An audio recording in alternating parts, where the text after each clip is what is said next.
All right, I'm going to go Facebook Live now. Good morning, everyone. Dan Bates, President and CEO, Greater Hamilton Chamber of Commerce, and we are glad you could join us today. This is a Zoom meeting, so you can ask questions of the speaker during her presentation. We are also on Facebook Live, which is usually where our larger audience is. If you're on Facebook Live, you can type your questions in, and either Laura or Tiffany will repeat them to the speaker. So we're going to do introductions here in just a minute. As I said, I'm Dan Bates. You know who I am. So now let's find out who all of you are. Laura, are you doing the introductions? Sure, I can do that today. Our speaker today is Julia Bowling, and she's going to be talking about not necessarily an exciting subject, but a very necessary one. So when you talk about workers' comp, everybody's like, oh, I don't want to know about that. The point is you have to know about it, and it is very important if you have a business. It also can be very beneficial. There are discounts and grants and things that you can get. And I don't know what all Julia is going to talk about today, but she might be talking about true ups and all kinds of things that if this is all foreign to you, it's a good thing you're on this call. So Laura, I'm going to turn it over to you. Okay, sounds great. Hello, everyone. Glad to have you here. I'm Laura Merrill with the Greater Hamilton Chamber. I'm just going to go around the screen and have everyone introduce yourself. Tell me who you are and what company you're with. So we will start with Kevin. Good morning, all. I'm Kevin Terrain. I'm with Terrain Accounting. I provide accounting and bookkeeping services to a number of clients, and I do some Bureau of Workers' Comp work. And I love you. So I am interested, and it is exciting, Dan. It is. Glad to have you with us today, Kevin. Morgan. Hi, good morning. Morgan Bush. I'm a financial advisor with Northwestern Mutual. I really just like to advise people regardless of age, income, or background and just help people get started. Glad to have you with us today. Mr. McGowans. Good morning. I'm Gino McGowans. I'm the Director of Member Relations at the Greater Hamilton Chamber of Commerce. And Tiffany. Hi, I'm Tiffany Grubb, Director of Marketing at the Greater Hamilton Chamber. All right, so that's all of us. So Julia, we'll let you take it away. Excellent, excellent. Well, good morning, everyone, and thank you for being here. So a couple things. I'm a little bit about myself. I am with Sedgwick. I'm a business development manager. And I am, gosh, I've been doing this 25 plus years. Kevin, like you said, some people kind of look at this and think, wow, what a nerd. Because, you know, every once in a while at parties, like we'll start talking about base rates and people are like, oh my gosh, you know, you can see their eyes rolling. But for me, it's kind of fun. And honestly, I enjoy the part of really helping employers save money. So I love a good deal. I try to pass that on to our customers and just helping them better understand the whole workers' comp system. Because like Dan said, it is not necessarily the most exciting thing for most people, but it is a critical part of every employer. So yeah, so that's myself. I apologize. I lost my presentation. So I've had a couple laptop reboots last night. So I apologize. We will get that out to everyone. So this will be pure audio, and then we'll follow up with a formal presentation. How's that?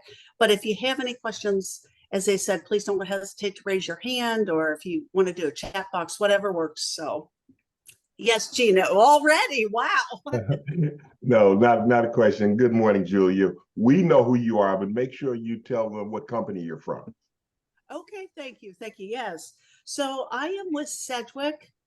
We are a workers' comp third-party administrator. That is the division I work with.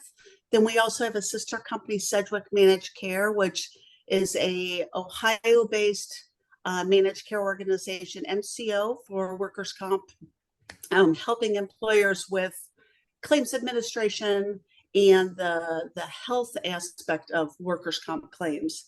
As a third-party administrator, we are really an employer advocate. So I always say, you know, we are fighting for you, the employer, and our goal is to really be the the liaison between Ohio employers and the Bureau of Workers' Comp, understanding that, you know, the Bureau does a great job. I honestly believe they do a great job, but it is bureaucratic and there's a lot to know.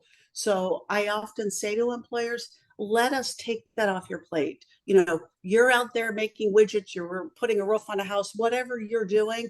We know workers' comp and we do this every day. So let us help you.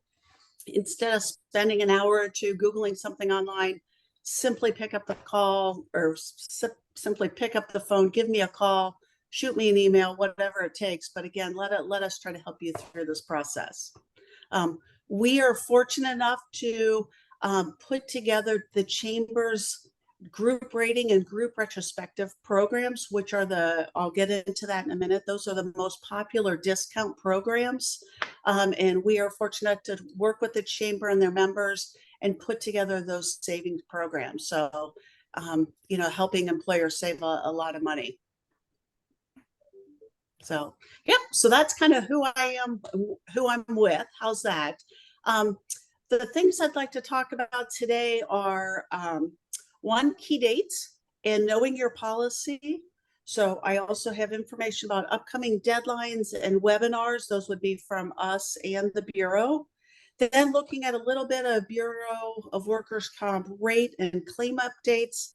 And then lastly, some of the discount programs. I mentioned group rating and group retro, but there are other discount programs and grants available that I want to make sure employers know about. So if everybody's ready, I'm going to go ahead and jump in. Key dates to remember. This one has just passed, but I'm keeping it in the presentation, understanding that people might look at this in future months. The Monday before Thanksgiving, and this has traditionally been this way for 20 some years now, is the deadline for traditional group rating. That is that's a hard stop. So once we pass that, we don't control that. That is the date set by the Bureau of Workers' Comp. January 31st is the deadline for group retrospective rating. And again, I'm going to go into these programs in a minute, but just so you know these key dates. Another critical date is for private employers, it's August 15th. For public employers, it's February 15th, but it's the date that the Bureau requires the true up. And the true up report is the time where employers can reconcile their existing payroll from the previous year to what they projected their payroll to be. Unfortunately, every year we have many employers that are removed from group rating because they did not file that true up. That's one of the disqualifying events. So I can't emphasize that enough. Is just to remember that true up date. Again, for private employers, it's August 15th. One other date to keep in mind is in the month of May is when employers get to choose their premium schedule. It's a one-time thing, one-time annual event, and employers can choose if they want to pay annually, biannually, monthly, quarterly. You know, employers set that up with the Bureau, but again, they get to choose that cycle every May. And if they don't choose, it will automatically default to where their current schedule. Hey, Julia, I do have a question. So Yes. this information, and I've worked with you, obviously, I think you're great. So I really appreciate everything you've done for us over here.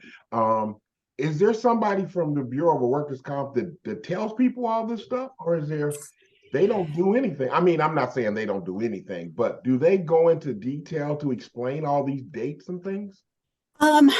You know what, that's actually that's you're like perfect teeing up my next point. So I would say if I recommend to employers always to go out to the Bureau website because it is there.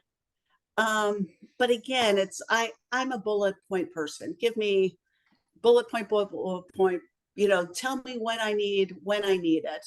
And that's not necessarily the case. I do have a cheat sheet that we pass out occasionally that does just that. It has, through the year, what the bullet point key dates are. But Gino, to your point is, I always recommend to employers, go out to the Bureau website and log in so that number one, what is your premium schedule? Because sometimes, you might be new to a company and it was set by the person before you.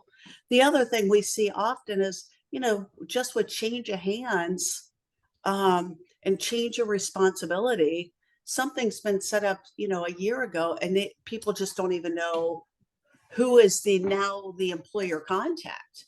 And that's helpful for, obviously, you want to keep that up to date for administrative purposes. But the other thing to keep in mind is how important it is to have contact information up to date if you have a claim. Their claim's been filed, your MCO, your TPA is calling. Well, maybe there's been a change and we don't even know who's managing your claims now. In the presentation that I send out, it will have the link for the demographic page for an employer to go through and to check. And again, that will tell you what your policy, your premium schedule is, who the contacts are, the preferred way of communication. It's all there. If I could just interrupt for a second. Julia, do you want to just explain what true up is? Everybody may not know what true up is. Yeah, sure. So the true up is every year an employer will, and I'm going to speak to private employers act on a fiscal year, July to June. Public employers are on a calendar year. So for the sake of our conversation, I'm going to keep it to a private employer. How's that? But private employers, so every year will project to the Bureau and estimate what they expect their payroll to be for the upcoming year. So they're saying for instance, July 1, 2024 through June 30th, 2025, this is what we anticipate our payroll being. Then what will happen in August of 2025, so after the true up, after the close of the fiscal year, or excuse me, the fiscal year, they then will report back to the Bureau what their actual payroll was. And that is required. So even if there is not a change in payroll, which number one, there's always going to be some change, maybe minor a little, but there is going to be some change. But that is the opportunity for an employer, though, to correct the Bureau and then to file that report. And that has to be filed. So, and again, unfortunately, we see just a fair number of people that forget to file that report. And we send out notices, Gino, to your point, we send out notices. The Bureau does have something on their website. But sometimes it's just, people forget, or again, there's been a change at an organization and we simply don't know who to go to. So I'm just going to interrupt again. We're one of those people that Julie is always has to say, you got to get your true up in. So we understand it. We know what it is. We know it's important, but we never remember to do it. So that's why we have a Julia who's saying, hello, you got to get. And Dan, that I'll speak in a minute about the benefits of group rating and the fact that, we're helping you save money.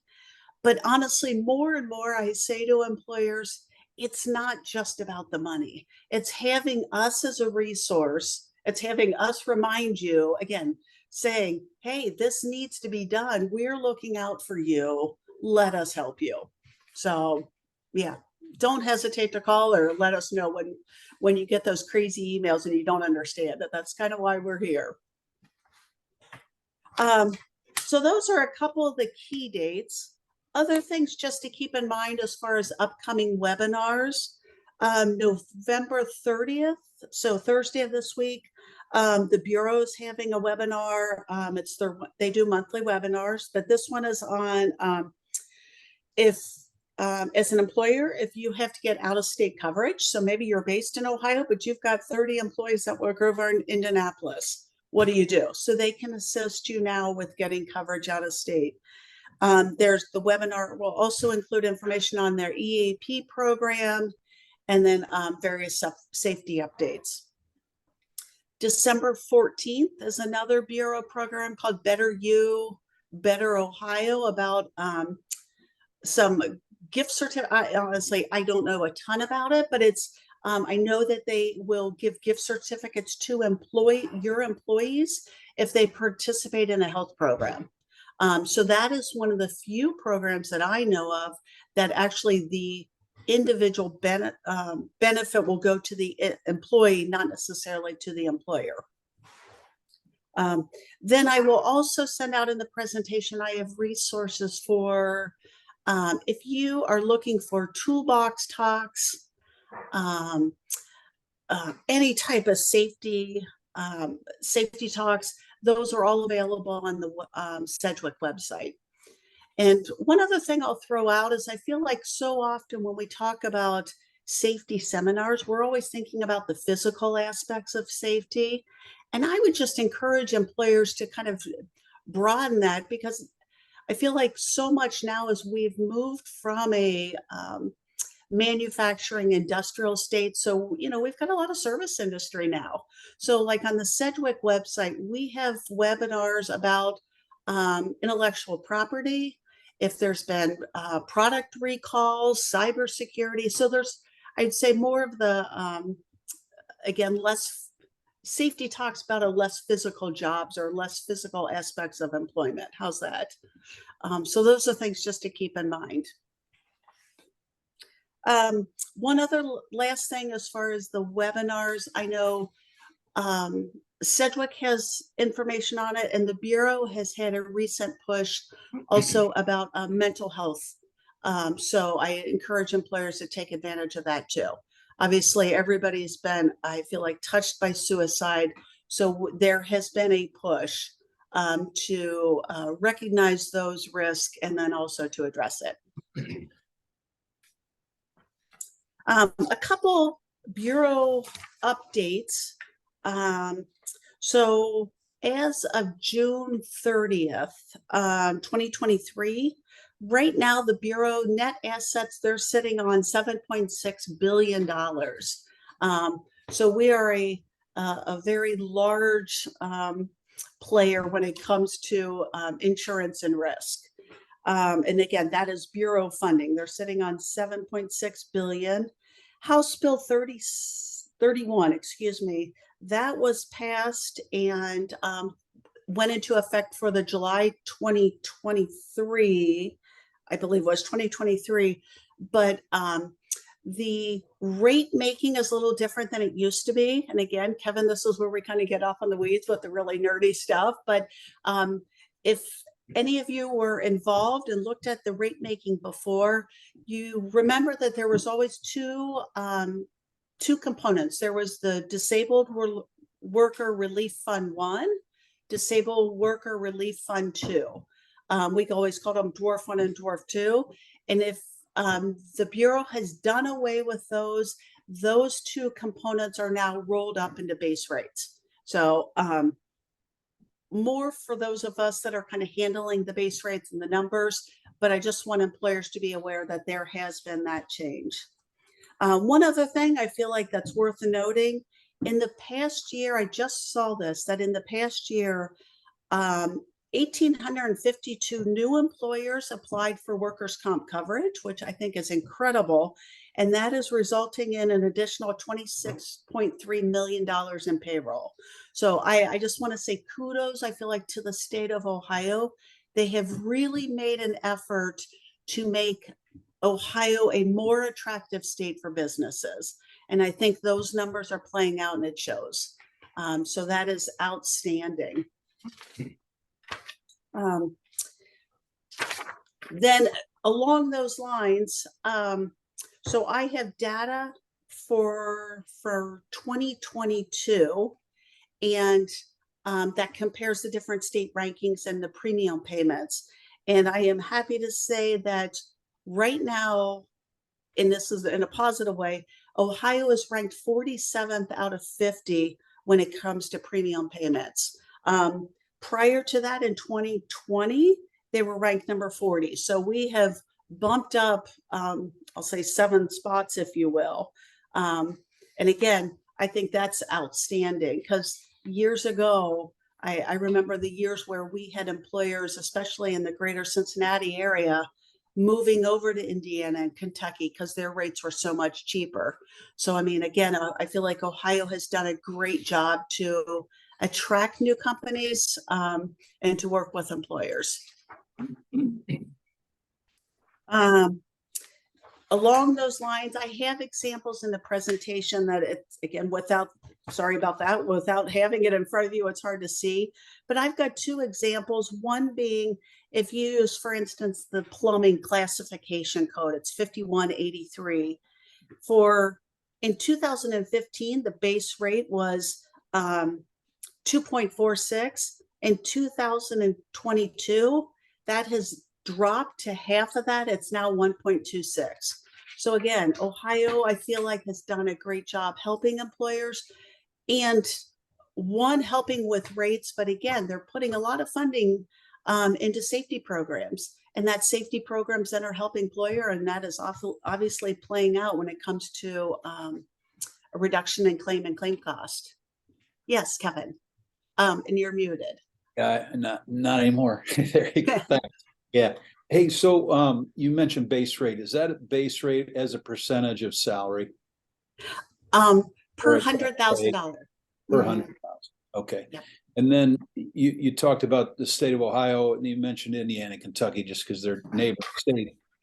So Ohio's monopolistic, so, or whatever we call that, so that Yes. we have to have Bureau of Workers' Comp insurance through the state. Are Indiana and Kentucky the same? They are not. They are private insurers. Okay. The only other monopolistic states are North Dakota and Washington. And I believe parts, this sounds so crazy, but I believe Nevada is split like in half. I'm not 100% sure of that, but at one point they were split in half. But yes, Washington and North Dakota are definitely. And another interesting thing is in the top 8, as far as lowest ranked premiums, 2 of those in the 8 are monopolistic states, us in North Dakota. So sometimes I hear employers kind of the argument of, oh, I wish we would privatize like every other state, and I always say, keep in mind those private companies, when there's an excess of funds and like now, or not now, but in the past, when the Bureau has been sitting on excess funds, they are required and will give back premium dollars to employers. That's not going to happen if it's a private company. That private company is likely going to keep that money. So there are benefits. Okay, thanks. Any other questions about that? No. Okay. A couple other things. July 1, 2023, the Industrial Commission has moved to virtual. Employers and injured workers can meet in person, but overall the general format, everything has moved to virtual hearings at the Industrial Commission. A couple things that I mentioned earlier about programs. So one of the programs that there's 2 that I think I can't say enough about, grant programs. One is the Safety Intervention Grant. And if anyone has any questions about this, I can't say enough about it. I would encourage employers to kind of pursue it. So it's been around for a while, but the Bureau has changed it. And this is purely a Bureau program. So Sedgwick can't take credit for this. But the Safety Intervention Grant is a 3-to-1 match. The Bureau will pay up to $40,000. And the goal there is to help employers purchase new equipment or improve existing equipment. The idea there is to substantially reduce or eliminate injuries in the workplace. I have seen in many years ago that there was a big push that many nursing homes took advantage of it for the Hoya lifts, those to reduce back injuries. I've seen where employers have used it for the equipment for lift tables out in factories. So you're not bending down, you've got the lift table that comes up. So, I mean, again, it's a $40,000 potential $40,000 grant out there to employers to help them reduce injuries. And really, there's little work to it other than I would say is always contact the Bureau before you purchase anything, because we want to make sure that what you're working on is actually on their approved list. And then at the end, once the Bureau approves the program, you work with someone, they approve it. At the end of the year, they're going to ask you for a write-up of the equipment and then some information about the injuries that you've had. And really what they're trying to do is gather information for the companies that are number one manufacturing the equipment, because we want to really try to figure out, is this equipment beneficial and is it helping? So it is a great program out there. It used to be employers had to be in business at least 2 years. The Bureau has changed that. So now it's only a 1-year requirement.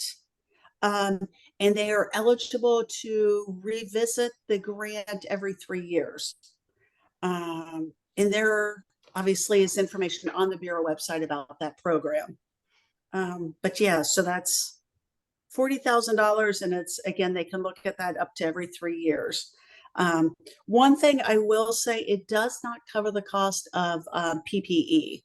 So I've had employers ask if that would cover boots or reflective vest, and it does not, or hard hats. That's, we're looking for kind of the more substantial equipment. When there is a, like I said, years ago, there was kind of a run on, I feel like, nursing homes. Everybody was going out buying the Hoya lifts.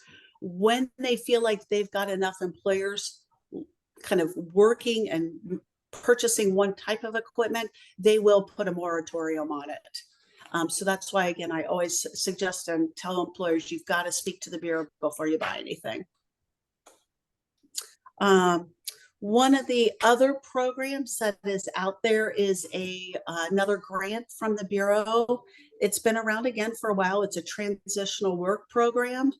The idea with transitional work, it's to help employers reduce a lot maybe the likelihood of a lost time claim, but then also if you have a lost time claim, let's reduce the length of time. So the grant covers the cost of working with a developer who is a clinician.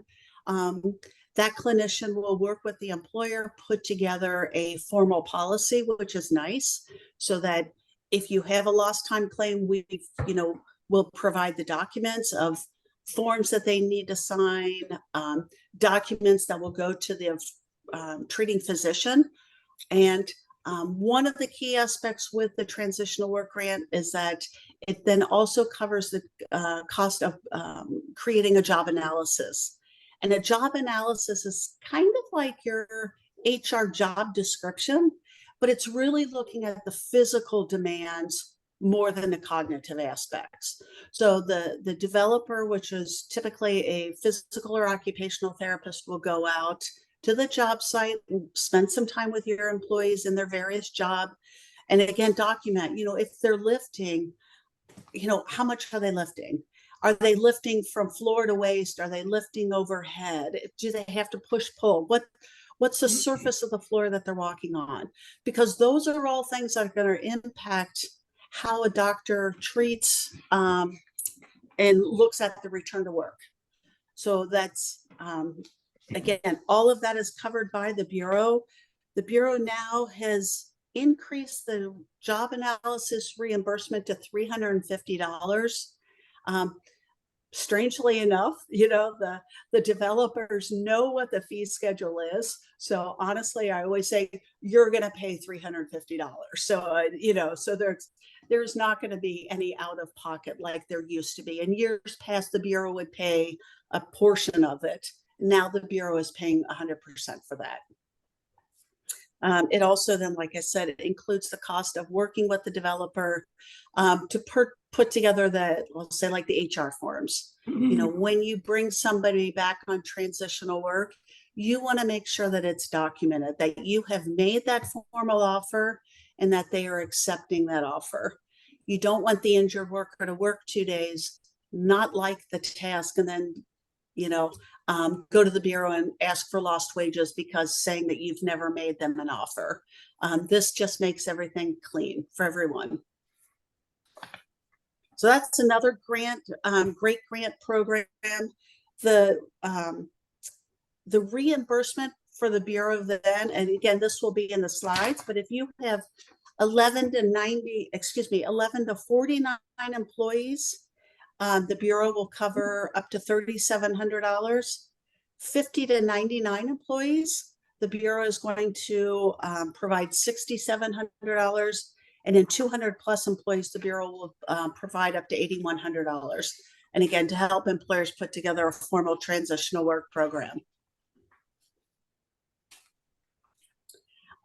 Other things worth mentioning as far as Bureau discounts, effective July 1st, so somewhat recently, the Bureau did do away with 3 discount programs. They no longer offer the Go Green, which was the 1% for paying online, just because I think probably everybody pretty much pays online now. They no longer offer the injury specific safety program, the ISSP, they've did away with that. And then the policy activity rebate. So those 2 programs have gone by the wayside. The 2 programs that remain and are by far probably the most popular, and I mentioned that when we kind of did introductions, is the first one I'll talk about is group rating. Group rating is a discount program for employers with good experience, and we always say better than average experience of like employers, but employers that qualify can get up to a 53% discount, so the savings is significant. And the nice thing with group rating is it is an upfront discount, so you know going into the policy year what you will be paying. So for instance, I mean, kind of for easy math, and this is not exact, but let's say, for instance, Hamilton Chamber member qualifies for the maximum discount, and their premiums would be $100,000. They qualify for the 53, they would be paying approximately $47,000. So, I mean, again, a significant discount. Now, what I'm not telling you is there are some adjustments in there. There are some administrative fees that can't be discounted, paid to the Bureau that can't be discounted, but just if we think of kind of easy math there. But again, 53% upfront discount, that's great. The other popular discount program, not quite as popular, but it's been around maybe 15 years or so. So not as long as group rating, but it's still very common, is group retrospective rating. Group retrospective rating is another discount program, and it is the underwriting is different for traditional group rating. So an employer may qualify for one or not the other, or they may qualify for both. And in that case, we always say it's the employer's choice to choose which one they want to go with. The discount for the maximum discount set by the Bureau for group retro is 82%. So the potential discount is much higher. But the downside is that employers pay their full premiums, and then at 1 year after the close of the policy year, so about 2 years later, assuming that the group they're in has performed well and has performed as we expected, they then will get a rebate. And that rebate is paid out over 3 years. Typically, they get about 85% the first year, 10% the second year, and then the third year, they get that residual 5%. The idea there is that, number one, the idea for waiting 1 year after the close of the program is we really need to see the claims that are in that group's experience, we need those claims costs to mature. So that's kind of what we're waiting for the first year. Then we're also going to kind of keep some money back because, again, those claims are going to continue. What claims are active, there may continue to be activity. So we want to make sure that we are just keeping enough money there in case there's activity or any surprises. So because of some changes with premium calculations and reserves, the group retro, I won't say that it's unusual anymore to see anyone at that 82%, but it is still a very popular program. And for employers that are in it, a lot of them love it because, again, the potential discounts are much greater. So, yeah, any questions with those? Are there criteria for the size of company for either of those programs? There are. And I will say historically, when group rating, traditional group rating started way back when, and this is probably 25 years ago, it was really kind of designed for those smaller employers. And it kind of, a lot of people kind of say, oh, it's still for small employers. And that's not really the case. So we've seen that kind of change in time. And then group retro somewhat came about, and again, maybe about 15 years ago, because it was really geared for those very large employers that were too large for group rating, because that one employer could potentially sway the entire group so much that we wouldn't include them in a group. So that was kind of the thought behind both of those programs. I would say through the years, they've kind of blended a little bit. You won't see a real small employer offered group retro, but group retro has, by all means, we now have group retro offers out there to medium-sized companies. Okay. Yeah. Thanks. So, yeah. So those are the two, kind of the two big ones. Again, the key dates to keep in mind is November is always the deadline for group, traditional group. And again, that is a hard deadline set by the Bureau. The hard stop for group retro is the third week of January. And, you know, obviously we are thrilled. And I can't say to Dan, Tiffany, and Laura, thank you for allowing us to administer your program. So it's fun. What else do I have here? Let's see. So there's a couple things I'll mention with those two programs. Really, and I'll say with most discount Bureau programs, is that there's a couple reasons why you might be ineligible. So for group and group retro, the most obvious would be claim losses, or excessive claims, because again, we are really looking at those, our underwriters are looking at those employers that have good claims experience and have demonstrated that they have a focus on safety.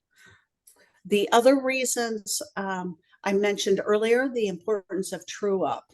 And again, unfortunately, every year we have employers that are rejected from our groups, and that would be rejected by the Bureau of Workers' Comp because the employer has failed to either file the true up report,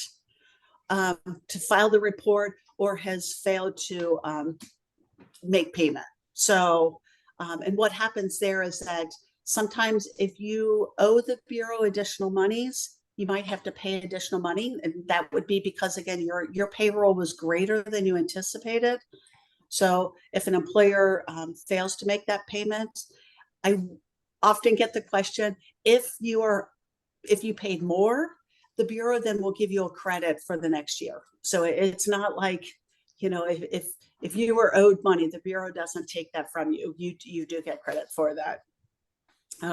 The other thing that I see where employers are removed from the group and group retro programs is that if they have had a lapse in coverage for more than 40 days. When I started out, I talked about the importance of going out to the Bureau website and making sure that the employer contact information is correct. And that's one of the reasons too, is, again, looking at when your premium payments are due. Unfortunately, every year, again, we have some employers that don't make their payments, passes 40 days, and then they are rejected for the discount programs from the Bureau.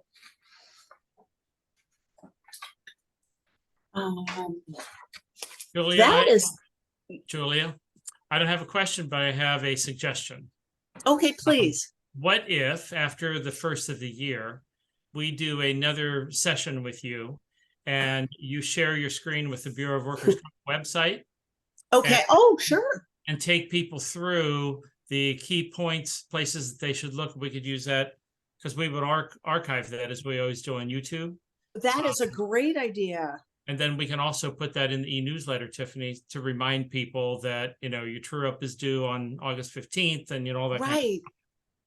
And to give them a resource to refer to, and we could put a link on our website to say, questions about Bureau of Workers' Comp. I love it. That is, because there is so much out there, but again, you really just kind of have to know where to dig. And I'm embarrassed to say I've been in this job many years. I still have a little cheat sheet to remind myself, because again, it's there, but you just have to dig.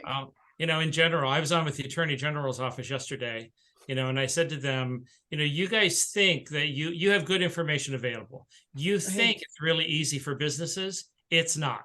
It's like, take it from someone who, has been on the state of Ohio's website, which is business friendly. Good luck. Good luck. Yeah. Either that or I'm much dumber than I thought. But, it's like, you have to know, back to Gino's question, a lot of times you have to know what questions to ask, unfortunately, to get the right answer. Exactly.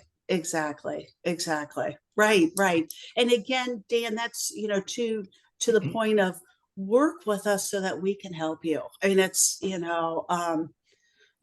So no, I think that is a great idea. I'm more than happy to do that.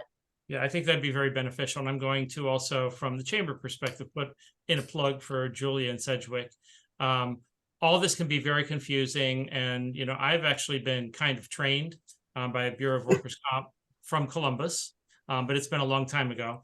And I really leave all this up to Julia. So I'm like, she'll tell us when we need to do what we need to do. So, it really kind of takes, that's why you need a really reliable partner with this rather than doing it yourself. It's so much easier to say, I don't know, let's call Julia, than to get on the Bureau of Workers' Comp website. So I have an out-of-state, it's a trade association.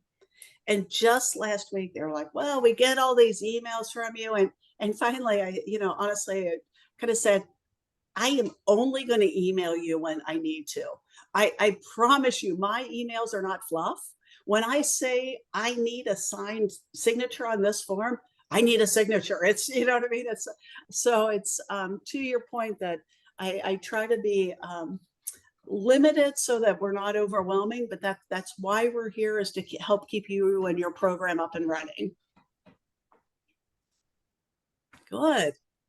Julie, I do have a couple clients I'd like to discuss with you. And we can do that after this. Yeah. Perfect. Yep. I will send out my contact. Well, and it's on the chamber website, but I'll send it out. I'll find you. Okay. Actually, Julia, why don't you just go ahead and share your contact information here for anyone who's watching later?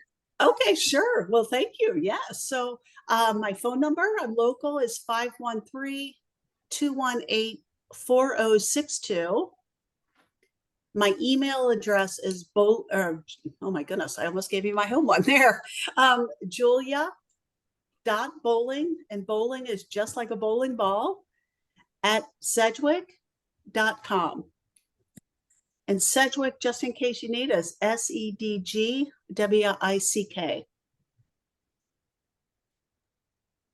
Excellent. So Julia, real quick, I've got one question. So, a new business, maybe I've Yes. started up, maybe I have a year under my belt here. What are the requirements or parameters for them to join a group rated program? Yeah, so you know what, Laura, I always say number one, it does, regardless of what, how many employees or your payroll, send in the form we need. It's called an AC3 form. Send that in, it doesn't hurt, and it's a simple, the upper right, you put your company name, address, policy number, sign in, send it. So when in doubt, always send it in. A lot of times the benchmark I kind of use is honestly about 5 employees. It's kind of like, that's kind of the lower tier, if you've got 1 or 2, I mean, again, you could try, but honestly, the margin to save is so minimal.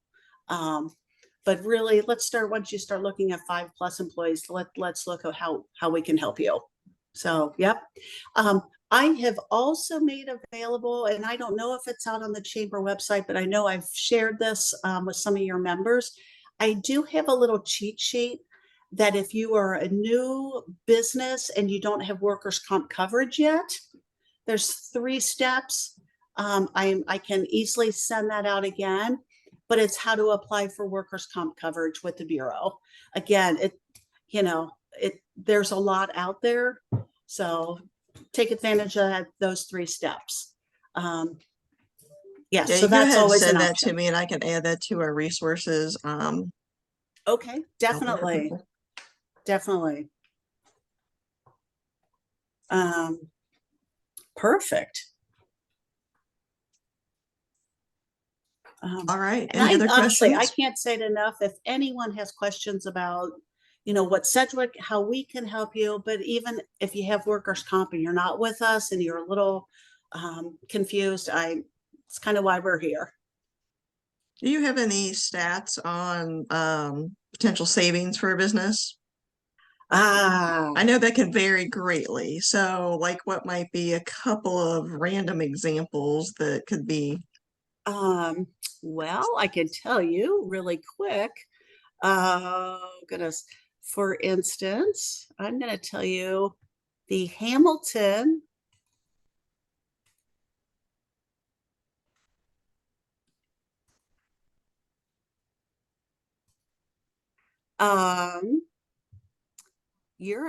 the Hamilton members in 2023, the people participating in traditional group rating saved almost $60,000, and the ones in group retro saved right about 114,000.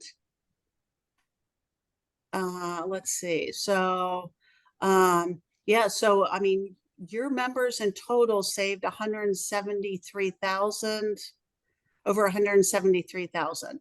I was trying in my head to do a hurry. So, I mean, in group retro, your members are saving maybe $22,000. And then yours in traditional group rating are saving maybe on average like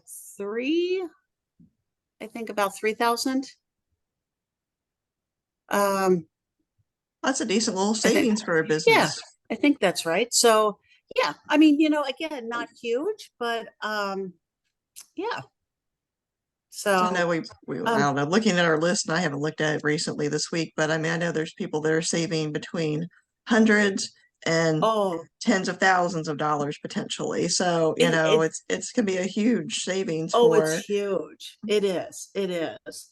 And again, with that savings, then comes the resources, that you have people to use if you have questions, or for safety services. And again, physical safety, mental health safety, cybersecurity safety. That's kind of why we're here. And we always appreciate your reminders about different things that we forget. You are welcome. You are welcome. Julia messages us again. Oh, there's something else you forgot to do. Has Dan done the true up? Thank you to everybody for it's actually something that, replying. So you know, I'm not proud, but I have gotten some messages from Julia. You have until 5 o'clock today to get this in. So yeah. but I mean, Well- if we didn't have you as a resource in that support system, it could easily fall through the cracks, and then we get, you know, penalized for that. And Well, we certainly don't want that to happen. You'll Well- be happy to know you're not the one that I have had to call from the beach on vacation and say, look, I am at the beach. This is the last that makes time. me feel a I'm little bit better. absolutely call. Just so you know. people know too, the true up is all available on payroll. So anybody who does payroll or uses a payroll service, all you really have to do is go into your payroll and pick the dates, and it'll give you the numbers that you're looking for. So, Right. Yeah. you know, it seems scary, but it's really not that scary. And you'll be pleased, Julia, while you were talking, I put the week of August 15th next year as a reminder that True Up is due this week. So I love it. Probably should put it for like August 1st for just in case. Give us a I little. think it is, just to mention though, I think it is, people don't realize how important it is to have the right partners working with you.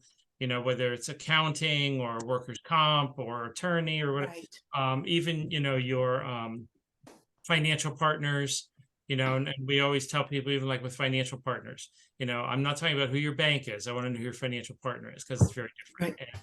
And Julia's been a real partner when it comes to, workers' comp issues and things that we need to be on top of. So, because it is important, you can be fined and you can Yeah. certainly lose your discount. So, Right.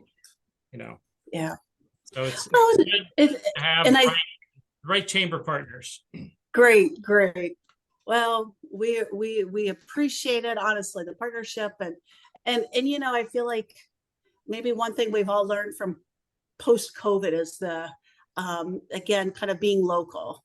So I think there's a lot to be said then. It's that, if there's questions, I know I can go to the chamber and I have other resources, for whatever task, whatever program I need. Nice. Awesome. Well, thank you so Well- much, Julia. Any last questions? Aye, thanks. Okay, well, thanks. Thank you. So we're going to be back in a couple of weeks. December 12th, we will have another coffee and conversation. So this is going to feature a couple of people from First Financial Bank. Adrian Furlet and Lexi Marlowe will be discussing some different topics. I know they're still deciding what those are going to be specifically, but Dan, I think you've spoken with them. Do you have any insight? I will let it be a surprise and Let intriguing. it be a surprise. Yes. It's going to be good though. You have to tune in to find out. Well, and that's, they're, large financial institutions, so I'm sure they're going to have some great information about how they can be a partner with you or, your current financial institution if you're not banking with them currently. So that will be 9 a.m. on Tuesday, December 12th. And then I will just say this. Mhm. At a breakfast meeting is how this got scheduled. And halfway through the meeting, I said, I had no idea. So you need to stay tuned and find out. Some valuable information for you. So if you Nice have little any questions, teaser out there. exactly, be some great, like I said, Dan said, every business you need partners. You don't just need someone who's there to not assist you. You need someone who is going to be invested in you and talk to you and look at you personally and say, what does your company need? What can we do for you? And how can we make you successful? So we find that Sedgwick is one of our partners in that realm. So we're excited. And Julia, Excellent. I mean, sometimes you're down here at events. So, you I are know, one-on-one with our members. I missed the fall pumpkin show this year. Sorry about that. So No, you're fine. yeah. But I mean, you're always accessible. There's never been a time that I haven't emailed you and haven't gotten a quick response for whatever it is we need. So we definitely appreciate that kind of service. So if anybody has any questions in the future, Julia had her info, please go ahead and contact her. If you're a business and you're just thinking, gee, I don't even know if this is for me, get that AC form, AC3. Is that Uh-huh. correct? That's it. It's on the chamber website, or you can contact Julia to get a copy. Just submit it and see what happens, because there's nothing, you're not going to know until you find out and submit the form. Yeah. Doesn't hurt. That sounds perfect. Okay, awesome. So we will see you all in a couple weeks. Thank you so much for being with us. And I get actually after the December one, that'll be our last one. So we'll be back in January after that. So thank you all for taking some time, and we will talk to you all later. Okay, see you everyone. soon. Thanks.